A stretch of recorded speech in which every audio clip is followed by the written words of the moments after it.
The rain fell so heavily that the streets looked like rivers. Thunder echoed across the city as 34-year-old Alicia Brooks carefully drove her aging SUV toward one of the most luxurious hotels downtown. It had been one of the longest days of her life. Her business meetings had started before sunrise. Construction inspections had lasted all afternoon. And now all she wanted was a warm bed for herself and her 7-year-old daughter, Maya. Maya had fallen asleep in the back seat long before they reached the city. Her tiny hands still clutched a stuffed rabbit she had carried since she was 3 years old. Alicia smiled softly as she looked at her daughter in the rearview mirror. "Just a few more minutes, sweetheart," she whispered, even though Maya couldn't hear her. She pulled beneath the elegant entrance of the Grand Crest Hotel. Golden lights reflected off the rain-soaked pavement while expensive cars lined the driveway. Valets hurried from vehicle to vehicle carrying designer luggage. The hotel looked more like a palace than a place to spend the night. Alicia parked, lifted Maya into her arms, grabbed 2 backpacks, and walked toward the enormous glass doors. The moment she entered the lobby, conversations slowed. People looked up from their coffee. Business executives paused in the middle of their conversations. A woman wearing diamonds quietly leaned toward her husband and whispered something while staring at Alicia's wet clothes and muddy shoes.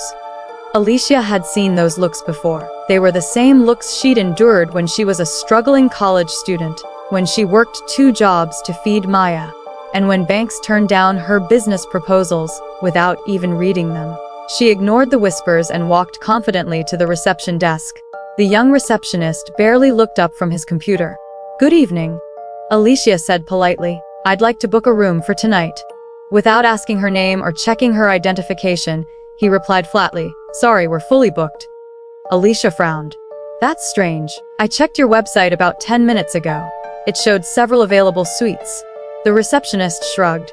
"Our website hasn't updated." His answer felt rehearsed. Alicia wasn't convinced, but she remained calm.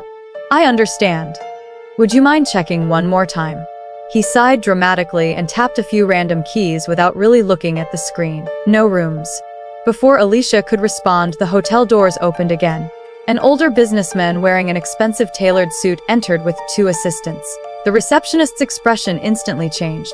"Welcome, Mr. Harrison," he said cheerfully. "We're delighted to see you again. Your executive suite is ready." Alicia stared at him in disbelief. Only seconds earlier, he had insisted the hotel was completely full. Now, somehow, there was an executive suite available. She spoke quietly. "I thought you said there weren't any rooms." The receptionist's smile disappeared. "I've already answered your question, ma'am." The word ma'am carried no respect, only dismissal. Maya slowly woke up and rubbed her sleepy eyes. "Mom, are we staying here?" Alicia forced a smile. "I hope so." Before another word could be spoken, the hotel manager approached. He was in his late 50s, wearing a perfectly pressed navy suit with a polished name badge that read Richard Coleman, General Manager. The receptionist immediately began speaking before Alicia had the chance. "This woman refuses to leave, sir." Richard glanced at Alicia from head to toe. He noticed the wet jacket, the worn backpacks, the sleeping child. He made up his mind before asking a single question. "I'm afraid we're unable to accommodate you tonight." Alicia remained polite. "I understand if there aren't any rooms, but your employee just checked another guest into a suite." Richard's voice became colder. "Our hotel reserves the right to refuse service." Several nearby guests stopped talking. Some discreetly pulled out their phones. Alicia looked directly into Richard's eyes. "May I ask why?" He crossed his arms. "Our establishment has a certain image to maintain." Those words landed like a punch. The lobby became silent. Even the pianist in the corner stopped playing for a moment. Maya looked up at her mother with confused eyes. "Mom, did we do something wrong?" Alicia swallowed hard. Her heart broke, not because of herself, but because her daughter had heard every word. She knelt beside Maya and gently smiled. "No, sweetheart. Sometimes people decide who you are before they know anything about you." Security guards slowly approached. One stood only a few feet away. "Ma'am," one of them said quietly, "please don't make this difficult." Alicia slowly stood. She looked around the magnificent lobby she knew better than anyone else. Every chandelier, every painting, every marble pillar. She remembered approving each design years earlier. No employee recognized her because she had never wanted public attention. She had purchased the hotel through her investment company after rescuing it from bankruptcy. Only the board of directors knew the owner's identity. Tonight had never been planned as an inspection. She simply wanted to spend one peaceful evening with her daughter after months of non-stop work. Instead, she had discovered something far more important than leaking pipes or accounting reports. She had discovered how ordinary guests were treated. Without raising her voice, Alicia reached into her backpack. Richard frowned. "What are you doing?" She removed a slim black folder. Inside was a silver executive access card bearing only her initials. She placed it gently on the counter. "Would you please scan this?" The receptionist laughed under his breath. Richard looked irritated. "I don't have time for games." "It's not a game," Alicia replied calmly. "Please scan it." After several uncomfortable seconds, Richard nodded impatiently. The receptionist slid the card across the scanner. A soft beep echoed through the lobby. Then every monitor connected to the hotel's system suddenly froze. A message appeared across each screen. OWRACCS verified welcome SLISAKIBROKS. For a moment no one moved. The receptionist's face drained of color. Richard stared at the screen as if he had stopped breathing. One of the security guards quietly lowered his head. The guests who had been recording slowly lowered their phones. The entire lobby fell into complete silence. Only the sound of rain against the windows could be heard. Maya looked around in confusion before tugging gently on her mother's hand. "Mom? Why is everyone looking at you?" Alicia smiled sadly, brushed a strand of hair from Maya's face, and answered in a voice so calm that everyone in the lobby heard every word, "Because they judged us before they ever learned who we were." The silence that followed was heavier than the storm outside. No one in the lobby spoke. The words, "O Doanar Asises Vera feed," still glowed across every monitor like a spotlight exposing the truth. Richard Coleman felt his knees weaken. The young receptionist stared at Alicia as if he had seen a ghost. His lips trembled. There must be some mistake." Alicia calmly picked up the access card and slipped it back into the folder. "There isn't." A long silence followed. Guests exchanged stunned glances.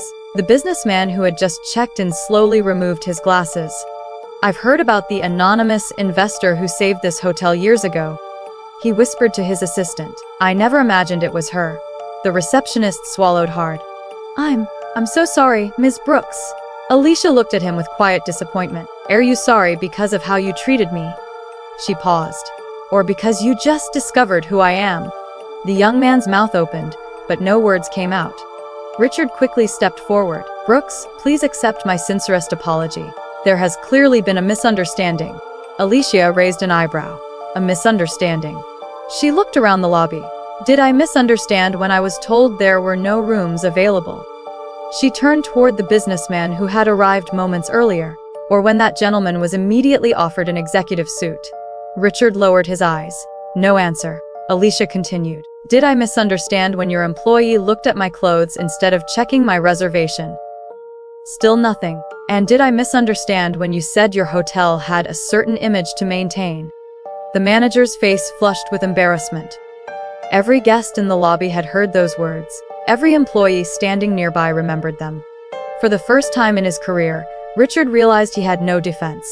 Maya quietly tugged on her mother's sleeve. "Mom, are they in trouble?" Alicia looked down at her daughter. "They're responsible for their choices." The little girl nodded thoughtfully. "My teacher says everyone makes mistakes." Several employees looked at Maya, hoping those innocent words might soften Alicia's heart. Instead, Alicia smiled gently. "That's true, sweetheart. Everyone makes mistakes. But adults are responsible for fixing them." Just then, the elevator doors opened. 3 members of the hotel's board of directors hurried across the lobby. Their faces were pale. They had received an emergency notification the moment Alicia's executive credentials were activated. The chairman immediately approached. "Ms. Brooks." He extended his hand respectfully. "I came as quickly as I could." Alicia shook his hand. "I appreciate that." The chairman glanced around the silent lobby. He immediately understood what had happened. His expression became grim. He turned toward Richard. "What happened here?" Richard struggled to answer. I believed, no." Alicia interrupted softly. "You assumed." The chairman said nothing. Richard's silence was answer enough. Alicia slowly walked across the marble floor, looking at the elegant decorations she had personally approved years earlier. She remembered every sacrifice that had made this hotel possible. There had been nights when she skipped meals so Maya could eat. Days when she worked 18 hours without sleep. Meetings where investors laughed after seeing a young black single mother asking for millions of dollars to rescue failing businesses. She had endured every insult imaginable, not because she enjoyed proving people wrong, but because she wanted to build something her daughter could be proud of. She stopped beside one of the lobby windows.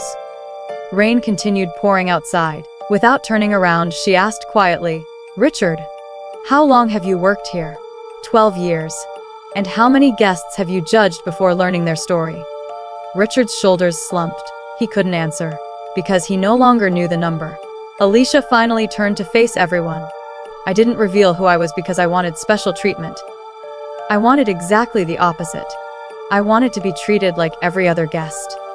She looked around the room. "If this is how ordinary people are welcomed."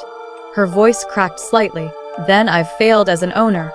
Those words shocked everyone even more than her identity. She wasn't blaming only the staff. She was questioning herself. The chairman stepped closer. "You haven't failed." Alicia shook her head. "I own this hotel. That means its culture begins with me." She looked toward the reception desk. "I built this company to make people feel respected, not inspected, not judged, not humiliated." Many employees lowered their heads. Some quietly wiped away tears. The receptionist suddenly stepped away from the counter. "I don't deserve this job." Everyone looked at him. He removed his name tag with shaking hands and placed it on the desk. "I judged you before saying hello. I lied about the rooms. I embarrassed your daughter." His voice broke. "I can't undo that." Alicia studied him for several seconds. Then she asked one simple question. "If I had been exactly who you thought I was, a tired single mother with nowhere else to go, what would have happened tonight?" The young man couldn't even look at her. "I would have sent you back into the storm."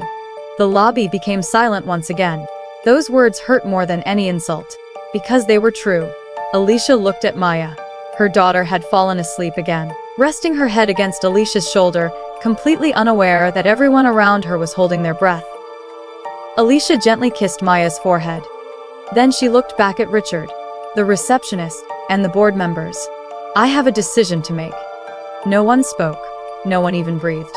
Every employee knew that whatever Alicia said next would change their lives forever, and none of them were prepared for the choice she was about to make.